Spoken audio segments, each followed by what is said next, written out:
Hello, you wonderful people, and welcome to another episode of Crime Centric. This being a show where I talk about crime dramas that I watch. For today's episode, I'm going to talk about the latest episode of Rebel, this being episode 9. These are back-to-back episodes, but I'm doing these episodes one at a time. I just watched episode 9, and here I'm doing a review, so I haven't even watched episode 10, the season finale, or series finale, sadly, yet. But I'll do that after I'm finished this review, so...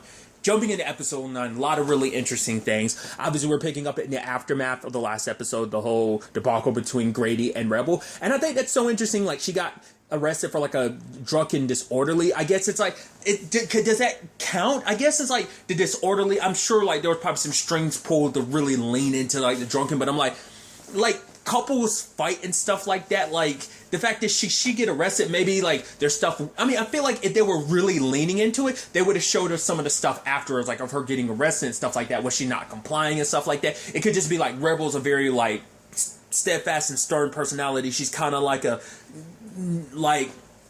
very hard-headed, so like maybe she wasn't really complying or something like that. I feel like that was the case, they would have shown it. So, but if we're just going by like what we saw, what people captured on video, and people being like, oh, they had to be drunk and blah blah blah blah, and I'm like, couples fight, like why was she, and also like why was he, I mean granted Grady kind of gets some of the heat, but it's because she's the public figure, and obviously Mark Duncan leaning into it like, oh yeah, this woman, she doesn't really know the law, and she's using the law to pretend, you know, she's running her con and blah blah blah blah blah. This works out in their favor because it's like it screws Cruz's case over PR wise. Obviously Grady being like, I was drunk, I am sorry. It's just like, shut up, Grady. You know, it's like they have no choice, they can't go outside. Things get worse because Ziggy, you know, being with Sean, ends up, you know, saying like, oh, my dad never wanted me, because she caught that part of the conversation. My dad had another child and a cheating bastard, yada yada yada. So that was her statement. Now they're like recycled in, like, it was already still hot enough in the news cycle, and this just reset the clock on the news cycle. Her doing that and it going viral and everything's like, ooh boy, that's super not good. And I love the entire time, like, obviously you have Randall losing his mind dealing with Carson. It's like, Carson, you are so frustrated right now. He's like, I want a cup of coffee, but Flynn is like, no, you can't go anywhere. Gotta stay here. It's like, this is your fault. Then Randall literally walks through the living room as like the entire like Bello family is arguing, Lana trying to get everyone to calm down. But he's like, why don't you tell them to calm? And he's just fixing his coffee. He's just like, this, almost like, this is my life. This shitstorm that this is my life. You know, it's just one complicated family situation, his own, his marriage, into like this complicated family situation. So then you have like the conversation between Nate and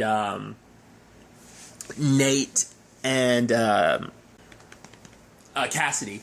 The moment he brought up Misha's stuff, I was like, oh, don't. Because we know, he doesn't know, Luke had already suggested trying to hamper Cruz's case by implying like Misha skewed her results because she's in a relationship with Nate. Granted, they weren't in a monogamous relationship, they were having sex. That could still be skewed, but like last time, Cassidy was able to kind of say, like, my brother's not really in a relationship. Like, Misha would never kind of be in a relationship with my brother. But for Nate, it's a situation where, like, he finds himself kind of in a position where he can find himself to fall in love with her. Like, obviously, he references, like, her complicated, like, situation where she was kind of inadvertently, unbeknownst to her, she was having an affair with him because she thought he was separated, but he was still married, and it turned out, you know, it was her mentor and everything. And then on top of that, Nate brings up the fact is he has emotional issues. He brings up the fact is like, oh, he hasn't really been in love since like the 11th grade. So, and this is something new for him because he really, really cares for her. And like, obviously, like, you know,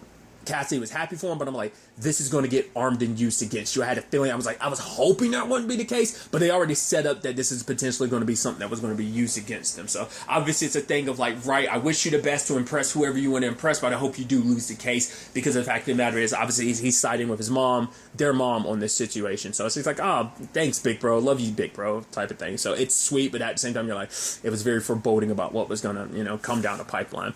Because obviously, like, Nate gets called by Rebel, because initially she wants Ziggy to go down to the court and give a blow-by-blow, play-by-play of like what's going on in court, because she can't show up, because if she do, it's going to take away from the courtroom and everything. And obviously for her, it's like, the case was never about me. Yes, I garnered a lot of attention for the case, but I was never supposed to be the centerfold of the case. The centerfold of the case is the sick people. They're the real stars of this case. So that's kind of the whole thing. But sadly, her whole situation because even at one point in time, I'm skipping around a little bit, but like when Helen is testifying and Benji makes sure to be like, how did you get in contact with Cruz? Was it Rebel? You know, and it's like objection kind of, and it's like, oh, strike that from the record. The whole point was because even if you tell the jury not to like count out some evidence or something like that, when something's brought up and it's like, oh, you can strike that. It's like, even if that's the case, it's already put into the jury's mind, so they can't forget about it. So now it's associating, right. Oh, right, that crazy lady that was been on the news with her mugshot and everything, she's associated with this case. In fact, she actually put these people together, and the way they're kind of painting her, like, oh, she's not a good, like, her credibility, her name is run through the mud. So, it is a situation where you can see, like, why Cruz did that. I mean, not Cruz, but why Benji did that, just to keep it in their head of, like, all right, Rebel's connected to this case, so associate that mugshot with this, you know, without having to, like, fully bring her up in conversation. Like, just that enough is a little bit enough to taint the jury's opinion of, like, you know, Cruz's case and stuff like that. So obviously for him, he was stressing enough already about everything, and then like obviously like the Ziggy thing early in the episode just kind of like, oh, it's just one thing after another. It's like, oh, all the women in that family cause me nothing but pain a little bit, you know. It's just like, it's just one thing after another. It's like Rebel is bad enough, but now it's like Ziggy's kind of following in her mom's footsteps of like, those women are going to kill me. I think legitimately all the women in that family are going to be, I mean, that family in general is going to be responsible for him ending up in an early grave type of situation. And he knows it better than anyone. So,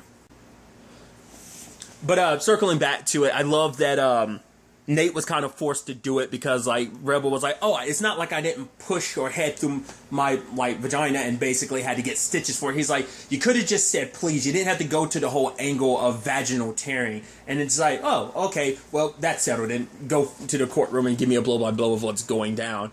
Because she asked Ziggy, but Ziggy was like, nah, like, the fact is, Mom, look at these. You are literally, she's like, oh, I'm a meme? It's like, no, you're hundreds of memes. And even Sean being like, oh, that one in particular is my favorite, you know? So that's kind of sad. And obviously Rebel's kind of going stir crazy. She actually wants to go, but Grady stops her because it's like, right, you do this? It's like, you and me, like, our situation's our situation, but Ziggy shouldn't have to suffer because Cruz winning this case means we get her college fund back. So that's the main reason, because obviously you going there is just going to jeopardize the case. So she initially just wants to go for a walk because she needs clear air, but obviously like Randall's had it up there with Carson because it's like my husband's talking in circles, he's acting crazy, and then like, you know, it's like, oh, I love him, but man, I hate his guts right now. And then Grady had to open his stupid mouth and goes like, I know what you're talking about. And then Rebel's like, are you serious right now? And at the same time, Lana's like, you had a secret love child, and you had Flynn being, walk away, Grady. It's like, why'd you open your stupid mouth? You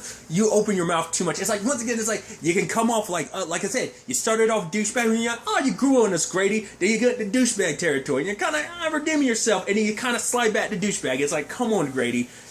Keep it. I mean, I guess it's consistent with the character, but it's like, come on, bro.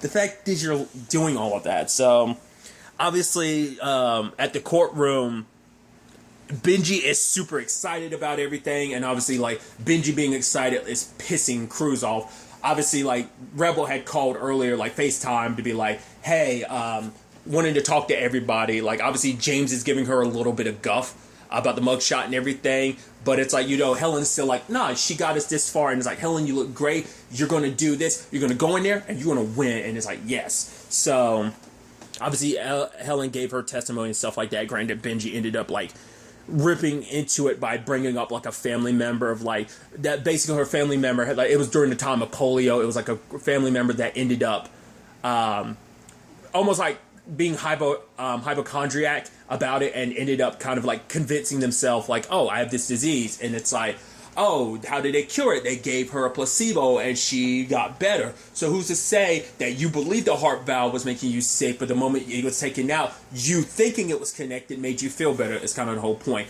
Then you have James getting ripped apart on the stand because he's constantly trying to make a joke, and you're like, oh, James. And he's even at one point he's like, it's a joke. And even the judge just looking at him, it's like, poor James. He's like, I'm a nervous wreck, so I make a joke and stuff like that. But then obviously, like, what Rebel helped him with in his case early in the season, like, that kind of, it's like, oh, did you give a student a broken rib? And it's like, oh boy, that kind of getting thrown back in his face. So And obviously it's like, oh, no more questions, no time, because they're not going to give you the time to explain the extenuating circumstances of it. So especially with the way he presented himself on the stand, like he's not a likable witness in many different regards, just the way he explained things. So it's like he didn't really help their case much. Sadly,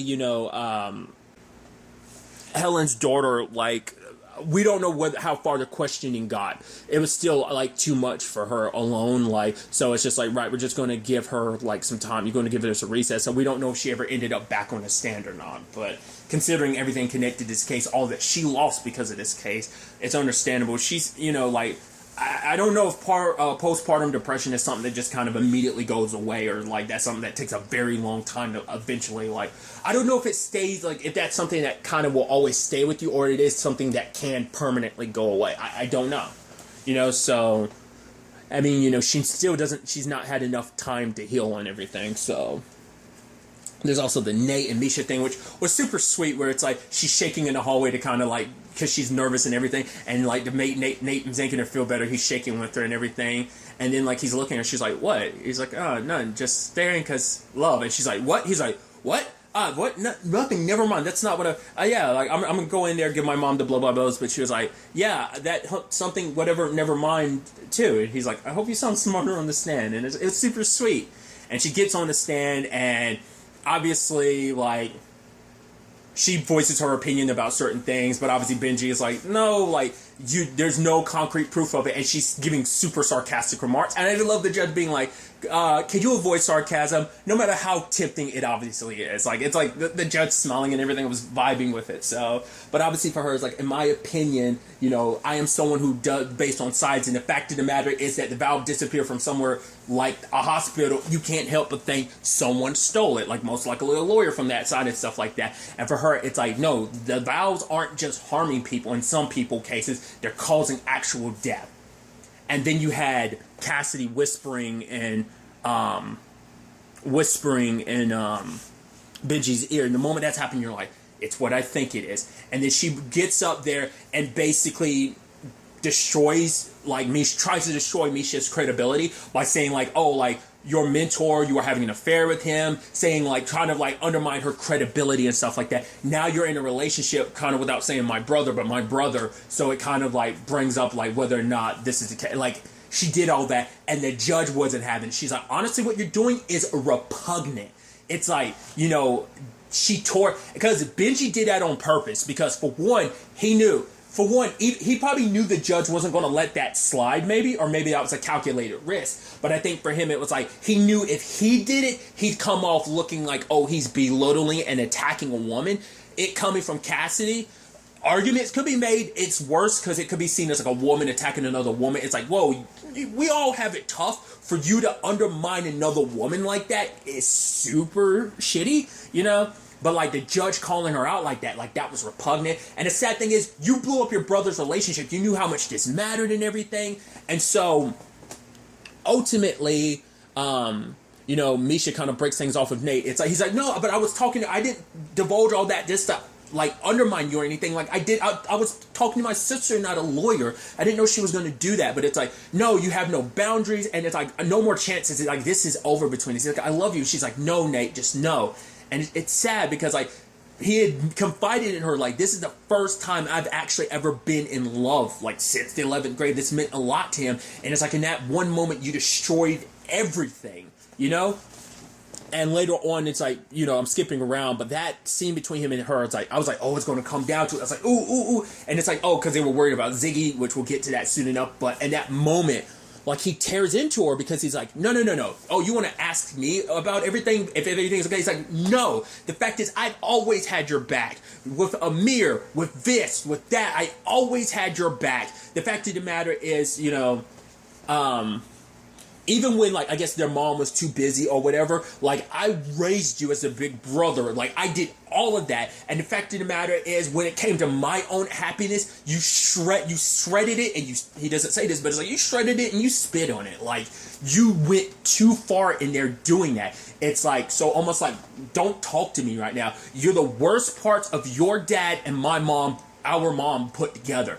And, because that's the sad thing, like, everything she's done has been, like, because, like, it's what her dad had warned her, like, was it last episode of, you got to put your feelings on a box, but obviously she couldn't, because it's like, right, you crossed the line, like, you know, that is the thing, like, despite everything, like, Nate's always like, oh, like, I hope you lose, but I love you, I support you, and it's like, you've always had his support, not, that can always be said about the rest of the family, and so in that moment, like, for her, she's crushed, she's, like, tearing up, because, like, right, you know, and, you know, it's like, hey, you know, Benji's like, oh, there's my star, and Luke is like, oh, you might not believe it, but you crushed it in there. And she walks past him, she goes in the bathroom and throws up, because it's the cost of wanting to be who she is. It's like, because what she did was a scummy lawyer thing. It was like, that's like low-hanging fruit type of stuff. So, you know, but you also feel bad for her, because it is a thing of, like, now she's kind of compromised her relationship with her brother. Like, maybe they can mend fences, maybe not. Like, she did cross the line doing what she did, and it's like, she's so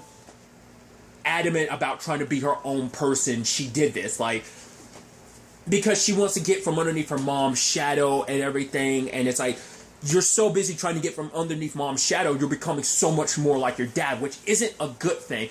Yes, there's give and take with that, because he brought it up, like, by taking the bigger cases that aren't that great, in a sense of, like, he doesn't care for Mark Duncan, but a job is a job. By giving him the best representation, the same thing can apply to other people as well. Well, speaking of Duncan, when he was on the stand, it was like, he was so, like, in control of the whole conversation. Because obviously, for Cruz, is like, no, like, are you saying there's no other reason why your brother didn't get the Stonewall valve that everyone else is getting? He's like, because he's saying, like, my brother's got, like, this acute hearing thing that, like, even people chewing popcorn in the theater was enough to set him into a rage. So, like, his hearing is a lot more sensitive than most people, like, even though certain frequencies will, like, mess with him and stuff like that. But Cruz knows, because of the recording, that that's not the case. He knows that, right, you were aware of the issues beforehand, and you warned your brother about getting the valve. Like, you were looking out for him, but not everyone else, you know, because you knew how much money it was going to cost you in potential lawsuits and set you back so much money, having it on, like, for one, having it, like, pulled after you'd already put it out there, after cutting so many corners to put it out there, it would have cost you so much, and your business would have suffered for it. So, like, yes, you might have had the best of intentions early on, but obviously money got involved, and it turned a little sour, because it became more about protecting your investment. There's also the angle with Karsten, where it's like, he's definitely holding something back, because he was going on this whole spiel about going to jail. I'm like, why are you talking about going to jail and stuff like that? And for him, it's like, yeah, you need to let me get back to work, because I need to be able to fix the valve. But, like, for Rebel, it's like, you can't. Like, the moment you testify and things go our way, that valve is getting removed off the market, and it's never let back up there, no matter how much modification you do. Because that was also a thing Misha was going in on about how she was, like, looking into, like, the loopholes of a lot of that stuff, because she had brought that up earlier in the season about things getting grandfathered in. Like, so for example, this valve got grandfathered in because an older version of it was, like, seen, and it was kind of let through, so through a loophole they can be like, oh, technically it's a different device, but technically it's the same. It's actually a different device on with, you know, all the modifications that were made to it, but technically it's still the same device. So they were able to kind of slip it in because it was quote unquote grandfathered in. So it's kind of that whole thing as well, to this angle. But it's like, he definitely knows there's something deeper and darker to these circumstances. The fact is that he was kind of saying all they was saying, but Rebel's like, the fact of the matter is, you're having this panic attack and stuff like that. It's like, yes, what you did hurt a lot of people. You need to take this damn Valium and, like, get your shit together, essentially, because we need you on the stand. Because obviously she was trying to get Nate to write some prescription, but Nate's like, no, I can't do that. And it's just like, oh, you're so frustrating, Mom. You're not listening to me. You're just telling me to kind of skirt the lines of what my job is and everything. But then, like, Sean calls up about Ziggy, and it's like, oh my God, Ziggy overdosed. I was like, how the hell did that happen? They were going to go to a meet and stuff. Like, why did things go so sideways? And then immediately they show up, but it's like, Ziggy's not there. Because obviously, you know, Grady's blaming himself. It's like, this is my fault. Like, we wouldn't be here where we are. You know, and Lana's trying to make them feel better in the sense of, like, right, they're teenagers, they're going to do stupid stuff. Like, plus they're drug addicts on top of that. So, but the moment they get there, it's like, wait, Ziggy's not here. But Sean called us here. It's like, no, I never heard of Shawnee. And I'm like, what? And then we look at the trash, and their phones are there. You're like, wait, what? I was like, and then they're immediately like, oh my God, Stonemore grabbed him. They head back to the house as soon as they could, and the moment they get back there, Randall's been drugged and Karsten's gone. It was a whole ploy. Flynn got called away as well from like a fake shooting that was supposed to happen, and so it turned out, so they were bamboozled. And then immediately your brain started going, you don't think Sean... And it's like, oh boy, especially because he wasn't with Ziggy because Ziggy was at court. But if Ziggy was at court the entire time, like, what the hell was that about? It's like, oh boy, I was like, you start thinking, like, was he with them the entire time? Like, was he with Stonemore? And so, obviously, Cruz is trying to buy time now that Karsten's gone. And it's like, my witness is gone. So, like, they have 36 hours for the trial to resume. Until then, I mean, it doesn't matter. Witness or no witness, after that 36 hours, the trial will continue. So Cruz has until then to kind of prepare, So another angle to this is like, Ziggy and luckily Ziggy and Grady were able to kind of repair things. Because her, it's like, I don't want to see Dad right now, but Nate's like, I get you're pissed at him right now because obviously like Rebel was pissed at him and so was Nate. Like, they want to hurt Grady, but at the same time, it's like your parents were panicked. So, like, your dad loves you. You're going to have to let him on. You just have to. And so he comes over and he hugs her. And it's like, it's like, you scared me. I'm sorry. Like, you are, like, the love of my life. Like, you mean so much to me. I love you. The day you came into our lives was the greatest day of my stupid life, essentially, But it's like, where's Sean? And we see Sean meeting with Angela. So, like, of course, and I feel so bad for the actress who plays Angela, but the character of Angela is the Wicked Witch of the East. Or is it West? I always get that confused. Well, they were both evil, right? West and East were both evil, I believe. Because you never actually got to know West. It was only East that you got to meet during the movie. At least, because I've never read the book, so I'm only going by the Wizard of Oz. Tangents and all that aside. She's paying Sean. The question then becomes like, wait, was Sean working with him the entire time? The fact is, she's like, oh, you stole a phone. So I think it's only like last minute, like they reached out to him, because for him it's like, this amount of money, it's $20,000 just for stealing a phone. It's like, dude, I could do so much with this. It's like, you could go back to school, you can get an education. Maybe in his own mind he was thinking he was kind of, it did seem like it was more so for him than him and Ziggy, because it's like, you know how important this was for not just our family but for Ziggy too. Like, even being there when Rebel was like, it's important for you to go there and be there when Cruz wins, so for you to make this deal. Once again, it could have been that he was with them the entire time. That's going to suck twofold. One, when they were suspicious of Sean and when Ziggy defended him, that's going to be the worst thing. Like, I think he was telling the truth. I don't think he was with Stonemore at the time, but I think Angela, being who she is, getting crafty, decided to reach out knowing that Sean was someone who was struggling, who didn't have a roof on his own head, that he had to stay in the shelter, and if he didn't, he had to, so... I think he slept in his own car, like, when he couldn't get into the shelter before, like, all the spots were taken at a certain point in time. So I think all that is true, but I think Angela reached out to him, and it's just like, right, he's a kid who needed the money considering his circumstances. Even him being like, oh, can I go say goodbye to Zig? And she was like, I wouldn't. Even saying, I wouldn't stay in LA either because your girlfriend's mom owns guns. So that's not, like, Grady's not going to be happy. Rebel's not going to be happy. Ziggy's definitely not going to be happy, especially when it comes out. I wonder if she's still going to be like, no, we need to find Sean. It's like, no, Sean, yeah, maybe it's good. They're going to keep an eye on a bank account with his name. Like, he's probably going to try and reach out to her, trying to make things right. And it's like, maybe for him, it's like, oh, we could go away together. I've got this $20,000. And it's like, it's not going to go the way Sean thinks it's going to. Like, I think this in itself might send Ziggy actually spiraling with everything going on, like falling for someone, and to find out that, I think that's definitely going to send her spiraling potentially, and she might actually, spiral back into, using drugs, because you're always a drug addict, just like you're always an alcoholic. It's not something like, oh, you're no longer a drug addict or alcoholic. It's a struggle for the rest of your life, that battle with addiction, So, but it's like, dude, that's just going to be so heartbreaking.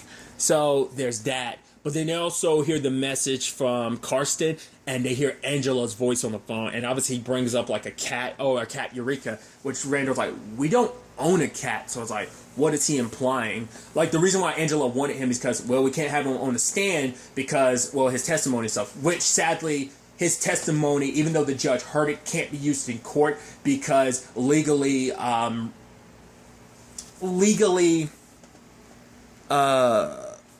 Benji has the right to like cross-examine, and if it's just, you know, it kind of creates a bias if he's just allowed to, if Cruz is able to just to play that testimony and Benji doesn't have an opportunity to refute it or cross-examine to kind of undermine it. You know, it's just the way the law works. So I'm also curious, like, is this also about like whatever it is that the real dirt he doesn't want to let be out, that what's really grinding his gears, what's the real thing that he's not willing to talk about and share, especially when it comes to his husband. You know, we'll ultimately probably find out in the next episode. I'm really curious to ultimately see how this all potentially wraps up and see how, you know, this all plays out. But I think I might not have brought it up at the beginning. I am releasing these back to back, so once again, I haven't watched episode 10 nor recorded my review for it yet. But when this goes up, hopefully, I will have put the next the season/series finale up like 15 minutes later. Hopefully, if everything times out correctly, if I do everything in time. So hopefully that ends up the case. You should see a link to it in the end card. Once again, it will be like about 15 minutes after this gets uploaded. But you know, after a while, like, that shouldn't be a concern. That you should be able to find it in the end card, like after like 15 minutes of this being uploaded. Hopefully, we'll see. But yeah, until the next time we meet, be happy, be safe, live life to the fullest, and enjoy it. Good day and goodbye.